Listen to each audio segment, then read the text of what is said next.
Hi అండి. రేపు morning పిల్లలకి కానీ, హస్బెండ్‌కి కానీ లంచ్ బాక్స్‌లోకి ఏం పెట్టాలా అని ఆలోచిస్తున్నారా? ఆలోచించడం మానేసి ఈ వీడియో చూసేయండి. ఈ వీడియోలో నేను పన్నీర్ పులావ్‌ని ఎలా చేసుకోవాలో ఈజీ వేలో క్విక్‌గా చూపించేస్తాను. దీనికి ఎలాంటి కర్రీస్ అవసరం లేదు. రైతాతో తింటే చాలా చాలా బాగుంటుంది.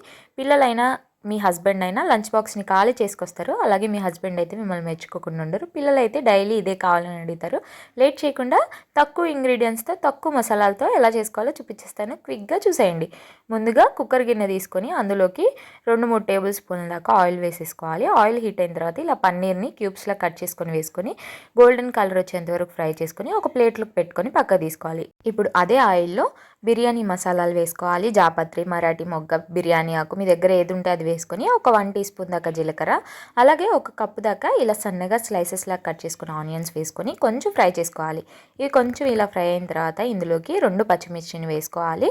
అలాగే అల్లం వెల్లుల్లి పేస్ట్ కూడా వేసుకొని వీటిలోంచి పచ్చివాసన పోయి ఆనియన్స్ అనేవి గోల్డెన్ బ్రౌన్ కలర్ వచ్చేంత వరకు ఫ్రై చేసుకోవాలి. ఇలా చక్కగా ఫ్రై చేసుకున్న తర్వాత ఇందులోకి టమాటా ముక్కలను అయితే వేసేసుకోవాలి. టమాటా ముక్కల్ని కూడా వేసుకున్న తర్వాత ఈ టమాటాలు సాఫ్ట్గా అయ్యేంత వరకు టమాటాలని మగ్గించుకోవాలి. ఇలా సాఫ్ట్గా అయిన తర్వాత ఇందులోకి పెరుగు, అలాగే ఒక 1/2 టీ స్పూను పసుపు, మీ కారానికి తగ్గట్టు కారం, అలాగే కొంచెం గరం మసాలా లేదా బిర్యానీ మసాలా ఈ రెండిట్లో ఏదైనా వేసుకోవచ్చు.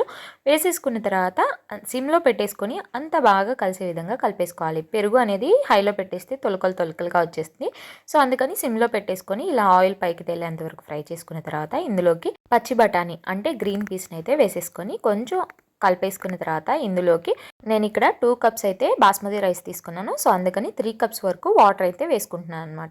ఇలా 3 కప్స్ వాటర్ వేసేసుకున్న తర్వాత రుచికి సరిపడా ఉప్పు వేసుకొని ఈ నీళ్ళని ఇలా బాయిల్ అవ్వనివ్వాలి. ఇలా బాయిల్ అవుతున్నప్పుడు మనం ముందుగా కడిగి నానబెట్టుకున్న 2 కప్స్ బాస్మతి రైస్ని వేసేసుకొని అందులోకి వేయించుకున్న పన్నీరు, అలాగే సన్నగా కట్ చేసుకున్న కొత్తిమీర, పుదీనా కూడా వేసుకొని ఒకసారి అంతా బాగా కలిసే విధంగా కలిపేసుకొని ఉప్పు కానీ కారం కానీ టేస్ట్ చూసుకొని సరిపోకపోతే అడ్జస్ట్ చేసుకోండి. అలాగే కుక్కర్ విజిల్ పెట్టేసుకొని మీడియం ఫ్లేమ్లో ఒక 2 విజిల్స్ అయితే రానిచ్చుకోండి. ప్రెజర్ అంతా పోయిన తర్వాత చూపిస్తున్నాను చూడండి, మన పన్నీర్ పులావ్ అయితే రెడీ అయిపోయింది. మార్నింగ్స్ టైంలో హడావుడి లేకుండా కర్రీ అన్నం అలా ఉండకుండా ఇలా 1 పాట్ రైస్ని అయితే చేసేయండి. దీంట్లో ఫుల్ ప్రోటీన్ ఉంది కాబట్టి పిల్లలు చాలా ఇష్టంగా తింటారు. అలాగే చాలా చాలా ఈజీ ప్రాసెస్లో చేసుకోవచ్చు. మసాలాలు కూడా తక్కువ కాబట్టి పొట్టకు కూడా చాలా హాయిగా ఉంటుంది. లంచ్ బాక్స్లోకి రైతాతో సలాడ్తో సర్వ్ చేస్తే చాలా టేస్టీగా ఉంటుంది. బాస్మతి రైస్కి బదులుగా నార్మల్ రైస్ అయినా మీరు యూస్ చేసుకోవచ్చు. నార్మల్ రైస్ అయితే 2 కప్స్ బియ్యానికి 4 కప్స్ వాటర్ అయితే యూస్ చేసుకోండి. మీరు కూడా తప్పకుండా ట్రై చేసండి. వీడియో నచ్చితే లైక్ చేయండి, షేర్ చేయండి, మన ఛానల్ని సబ్స్క్రైబ్ చేయండి.